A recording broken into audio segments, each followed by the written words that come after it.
Welcome to the IVF Journey with Dr. Michael Chapman, the podcast for couples who struggle with infertility and want to fulfill their dreams of becoming parents. In this podcast, you'll learn actionable strategies to deal with infertility from Dr. Michael Chapman, or Prof as he's affectionately known. Prof is the co-founder of IVF Australia and is a leading Australian infertility specialist who has helped over 3,000 couples realise their dreams of becoming parents. To access previous episodes packed with ideas, solutions and tips that actually work, head over to Dr. Chapman's IVF podcast on iTunes. You can also ask questions by contacting Dr. Chapman's rooms on 1-800-111-483 or by emailing him michael.chapman@ivf.com.au.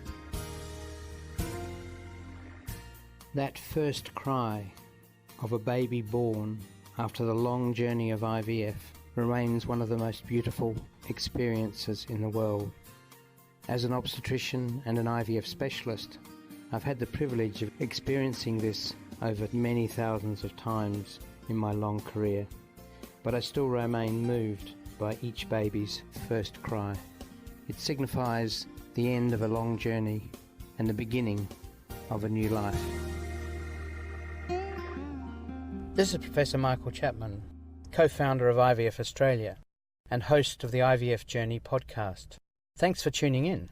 To access all the previous episodes, head over to my website, www.theivfjourney.com, and select IVF Journey Podcast from the navigation menu. You'll also be able to find the various services that we provide at IVF Australia.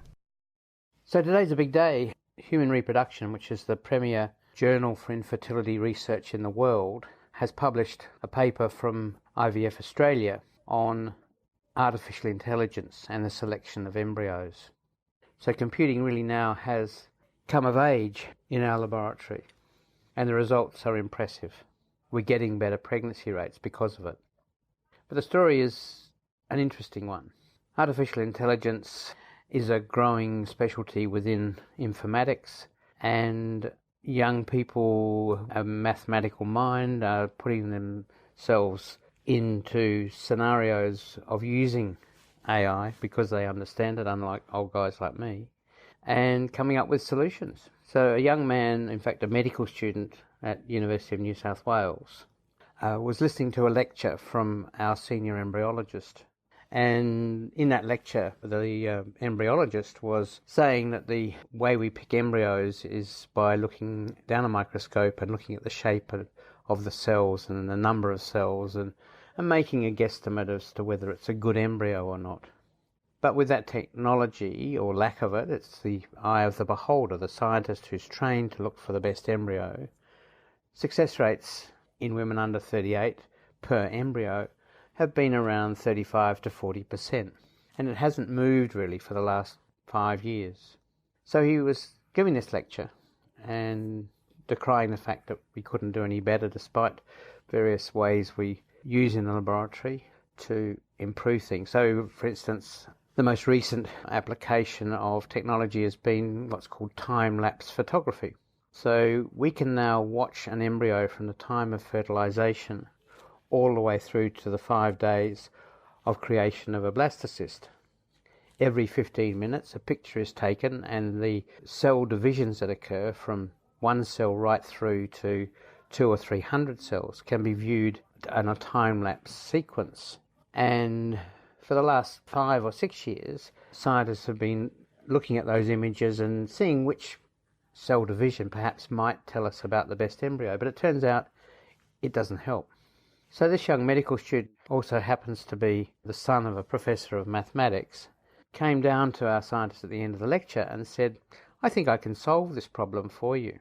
I can look at those images, I can get the computer to look at the images, and I think we can come up with a formula that will produce a diagnosis of the best embryo. So we gave him the images of over 1,000 embryos, something like 1 million images. And he went away, and in his garage he built a supercomputer problem with the supercomputer was that it overheated all the time. So he had to think about how he was going to cool this supercomputer to enable it to deal with a huge amount of data that it had to digest. So he got 2 swimming pools, children's swimming pools, and ran a pump that kept the computers cool. But 3 months later, he had solved the problem. Having been given the data of pregnancies that had got to a heartbeat, so 7 or 8 weeks of pregnancy, we told him which embryos were successful of these 1,000-odd cycles. And he fed that information into the computer plus the million images, and he was able to produce a score, a percentage chance of an embryo being the best embryo to put back. It isn't proven in randomized controlled trials that it works, but that's what we're planning. But what has happened is that in IVF Australia we have 3 laboratories. We initially injected nearly $2 million in the last 18 months to get the embryoscope, that's the time-lapse photography, on every embryo that we create. And now those images get fed into his big computer, and within 30 seconds those blastocysts are being graded as having a percentage chance of success. And by picking the one with the highest chance of success, in the last 6 months, that 35 to 40% that I talked about has risen to 45 to 50% across all age groups. And in the younger age groups, it's getting up towards 60%. So here we have computer technology helping our scientists to give the best chance of success in that first embryo transfer. And today, as I said, that early research has now been published internationally. The question of whether it ultimately improves pregnancy rates, however, is still debatable, because if you've got 3 embryos and you're trying to pick the best one, certainly AI will improve our chances. It's better than the embryologist, even the most skilled embryologist, in picking the best embryo. But ultimately we're not going to throw any embryos away, and we'll ultimately put those 3 embryos back. So probably it's not going to make a difference to the cumulative pregnancy rate from a given IVF cycle. But what it will do is make it happen sooner. And for every infertile couple, the reason they're coming to see us and having IVF is they want to be pregnant as soon as possible. So it will certainly make a difference. And don't forget that you can access all the previous episodes by going to our website www.theivfjourney.com and select IVF Journey Podcast from the navigation menu. Thank you for listening to the IVF Journey with Dr. Michael Chapman, the podcast which helps couples negotiate their way through the IVF journey, all the way to parenthood. You can also ask questions by contacting Dr. Chapman's rooms on 1800 111 483 or by emailing him michael.chapman@ivf.com.au.